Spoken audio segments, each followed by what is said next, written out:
ഇടതുപക്ഷവും ബി.ജെ.പിയും തമ്മിലുള്ള അന്തർധാര എന്നൊക്കെ പറയുന്ന ടി.എൻ. പ്രതാപന്റെയും കോൺഗ്രസ് സ്ഥാനാർത്ഥിയുടെയും ഈ പറയുന്ന പ്രസ്താവനകള് ഏതെങ്കിലും ഈ നാട്ടിലെ സാധാരണക്കാരായ ആളുകൾ വിശ്വസിക്കുന്ന ആരെങ്കിലും വിചാരിക്കുന്നുണ്ട്?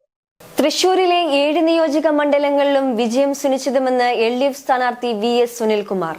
BJP LDF അന്തർധാര ഉണ്ടെന്ന UDFന്റെ പ്രചാരണം പരാജയ ഭീതി മൂലമെന്ന് VS സുനിൽകുമാർ പറഞ്ഞു. ലോക്സഭാ തിരഞ്ഞെടുപ്പിൽ വാശിയേറിയ ത്രികോണ പോരാട്ടത്തിന് കളമൊരുങ്ങിയ മണ്ഡലങ്ങളിൽ ഒന്നായിരുന്നു തൃശൂർ മണ്ഡലം. പ്രധാനമന്ത്രി നരേന്ദ്രമോദി വരെ പ്രചാരണത്തിനെത്തിയ മണ്ഡലത്തിൽ കടുത്ത തിരഞ്ഞെടുപ്പാണ് നടന്നത്. 2019 തിരഞ്ഞെടുപ്പിനെ അപേക്ഷിച്ച് പോളിംഗിൽ 4.96% ഇടിവുണ്ടായെങ്കിലും പോൾ ചെയ്ത വോട്ടർമാരുടെ എണ്ണത്തിൽ വലിയ വർധനവുണ്ടായി. അതിനിടെ തിരഞ്ഞെടുപ്പ് കമ്മീഷനെതിരെ രൂക്ഷ വിമർശനവുമായി തൃശൂരിലെ UDF സ്ഥാനാർത്ഥി K മുരളീധരൻ രംഗത്തെത്തിയിരുന്നു. സംസ്ഥാനത്ത് വോട്ടിംഗ് വളരെയധികം നീണ്ടുപോയെന്നും അതിൽ ഒന്നാം പ്രതി തിരഞ്ഞെടുപ്പ് കമ്മീഷനാണെന്നാണ് മുരളീധരൻ ആരോപിച്ചത്. അതേസമയം തൃശൂരിൽ CPM BJP ഡീലുണ്ടെന്നും മുരളീധരൻ ആവർത്തിച്ചു. കണക്കനുസരിച്ച് UDF ഒന്നാം സ്ഥാനത്തും LDF രണ്ടാം സ്ഥാനത്തുമാണ് വരേണ്ടത്. BJP രണ്ടാം സ്ഥാനത്ത് വന്നാൽ പൂർണ്ണ ഉത്തരവാദിത്തം പിണറായി വിജയൻ ആയിരിക്കുമെന്നാണ് മുരളീധരൻ ആരോപിച്ചത്. മാത്രമല്ല തൃശൂരിൽ BJPക്ക് CPM വോട്ട് മറിച്ചെന്നും ഗുരുവായൂർ നാട്ടിക അടക്കമുള്ള മണ്ഡലങ്ങളിൽ ക്രോസ് വോട്ടിംഗ് ഉണ്ടായെന്നുമുള്ള ഗുരുതര ആരോപണങ്ങളും മുരളീധരൻ ഉന്നയിച്ചിരുന്നു. എന്നാൽ പരാജയ ഭീതി കാരണമാണ് UDF ഇത്തരത്തിലുള്ള പ്രചാരണങ്ങൾ നടത്തുന്നതെന്നും അവർക്ക് തന്നെ അത് അപഹാസ്യമായി മാറിയെന്നുമാണ് സുനിൽകുമാർ പ്രതികരിച്ചത്. ഇടതുപക്ഷവും BJPയും തമ്മിൽ അന്തർധാരയുണ്ടെന്ന് കോൺഗ്രസ് പ്രചരിപ്പിക്കുന്ന വാർത്ത അടിസ്ഥാനരഹിതമാണെന്നും സാധാരണക്കാരായ ഒരാളും ഇത് വിശ്വസിക്കില്ല എന്നും സുനിൽകുമാർ പറഞ്ഞു.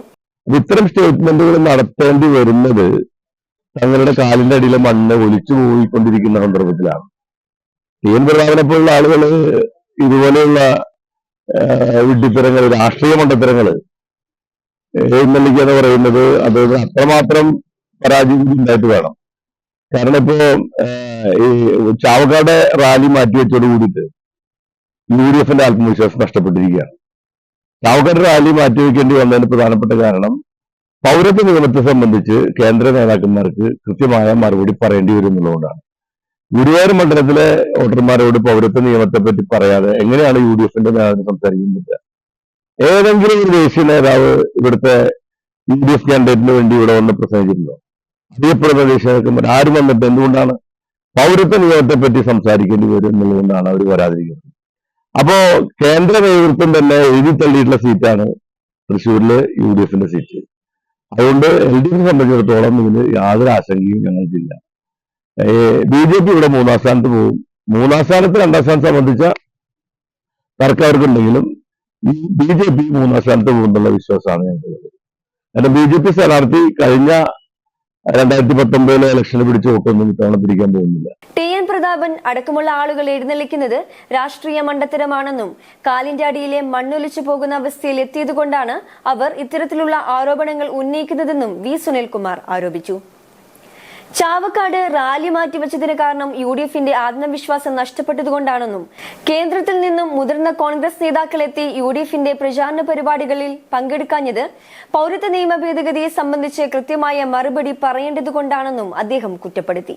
ഹൈക്കമാൻഡ് തന്നെ തൃശൂരിനെ എഴുതി തള്ളിയെന്നും LDF തന്നെ വിജയിക്കുമെന്ന് ആത്മവിശ്വാസം ഉണ്ടെന്നും അദ്ദേഹം കൂട്ടിച്ചേർത്തു. ഇതെല്ലാം അനുകൂലമാകുന്നത് LDFനാണെന്നും വിജയം സുനിശ്ചിതമാണെന്നും VS സുനിൽകുമാർ വ്യക്തമാക്കി. M5 news Thrissur.